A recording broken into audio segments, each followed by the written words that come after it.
Welcome to this explainer. Today, we are diving headfirst into the thrilling yet intensely risky world of land banking. It's a high-stakes game of future urbanization where empty paddocks literally hold millionaire dreams. So what if an empty paddock could make you a millionaire or leave you waiting forever? I want you to picture standing on a quiet rural block. There are no paved roads, no infrastructure, just a massive wide open sky and the tantalizing promise that one day this exact spot will be a sprawling city. Land banking sits in this totally fascinating, strange corner of the property world. You see, you aren't buying traditional real estate. You aren't buying a house to rent out, and you certainly aren't buying a functioning farm. You are buying a mere possibility. Okay, let's dive into this. At its core, land banking is essentially a massive bet on future planning decisions. That word, rezoning, that is the magic moment. It's the moment that can theoretically turn a rural block worth, say, $100,000 an acre into a highly sought-after development site worth $600,000 an acre practically overnight. It is a high-risk, high-return investment. The upside is incredibly real, but as you'll see, the waiting is just as real. Because right up until that magic rezoning moment actually occurs, you aren't holding a luxury asset. You're holding a very expensive waiting game. Think about what this land actually is. It is unserviced, meaning absolutely no water, no power, no sewer lines. It is unsubdividable, so you can't just carve off a chunk to sell. It is often entirely unmortgageable. And worst of all, it's usually unsellable at a premium if you suddenly need your money back.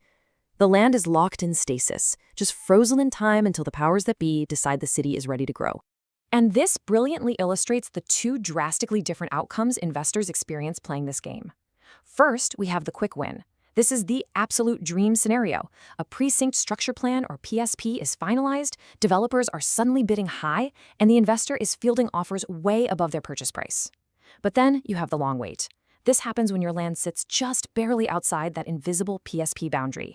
Government priorities shift, infrastructure gets delayed, and you're stuck in a holding pattern indefinitely. Consider this wild reality from industry experts. Two investors can buy land 500 meters apart and have completely different outcomes. One gets rezoned in 5 years. The other waits 20. That is mind-blowing, right? 500 meters, you could shout across that distance. Yet that tiny spatial gap represents the sheer unpredictability of this gamble. Location and timing mean absolutely everything. Which leads us to Section 1, Supply, Location, and Timing. Let's look at the actual mechanics of the game board here. Because right now, governments are often releasing these precinct structure plans far faster than developers can physically build them. And because of that abundant nearby land supply, developers suddenly have options. If your specific plot is far from existing infrastructure, or if it sits just outside current active boundaries, developers will literally skip right over you. They don't have to buy your land just because you are ready to sell it. They're going to choose the parcels that are primed for immediate, cost-effective use. So the crucial point is this: developers don't buy land because it exists. They buy land because it's strategically necessary. When land supply is high, investors are going to wait a lot longer. But when that supply tightens up, maybe because of a massive population boom or shifting policies, developer interest can surge overnight. Moving on to Section 2, the government as referee. We can't just look at the government as a bunch of bureaucrats. They are the ultimate referee, holding the power to blow the whistle on your investment success. Let's walk through exactly how single policy shifts dictate who wins and who loses. The government decides to build a new freeway interchange near your plot, boom, your value surges instantly. But what if an environmental department places a conservation overlay on your land? Development is completely frozen. A tiny PSB boundary change can unlock millions for you. Or, on the flip side, delayed funding for basic infrastructure could push your personal payout back by an entire decade. As this quote perfectly captures, investors often underestimate how political the planning process is. Elections, budgets, and environmental policy all influence land outcomes. I really want to warn you here. These aren't just slow, boring, bureaucratic decisions made in a vacuum. They are highly complex political moves that directly shape the future of your investment. Section 3, 3 scenarios for tomorrow.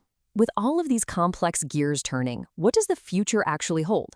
Let's shift gears and lay out 3 possible scenarios, keeping in mind that these are possibilities, not guarantees.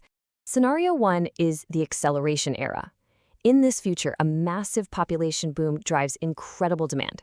To keep up, governments start fast-tracking those crucial PSPs, sparking fierce developer competition for strategic locations. For investors holding the right plots, this is the golden ticket. They're seeing a rapid, phenomenal uplift in value. Let's move to and see how this builds in a different direction with scenario 2, the slow burn decade. Imagine a future where infrastructure funding suddenly tightens up. Governments just don't have the budget to run water and roads to every new frontier. In this slower scenario, only the absolute most strategically located land, the parcels right next to existing utilities, moves quickly. Everyone else is forced to settle in for a long, long wait. And finally, scenario 3, the selective future. In this outcome, governments become incredibly picky. Rezoning becomes highly targeted, focused almost entirely on land near existing transport hubs and established suburbs. If you bought land on the distant periphery hoping the city would eventually stretch out to meet you, you might find that your pocket remains a rural farm indefinitely. When you look at all these scenarios, one profound truth remains. You aren't really buying land. You are buying time. You are buying a holding position, crossing your fingers that the complex gears of infrastructure, budgets, and developer demand all perfectly align with your specific patch of grass. The future here isn't built with bricks. It is built entirely with decisions and waiting. Which leaves us with a final, vital question to consider before you ever enter this high-stakes game. Ask yourself, do you truly have the patience and the financial stability to buy time? Or are you just blindly gambling on an empty paddock? Thanks for joining me for this explainer. Keep asking the hard questions, and I'll catch you next time.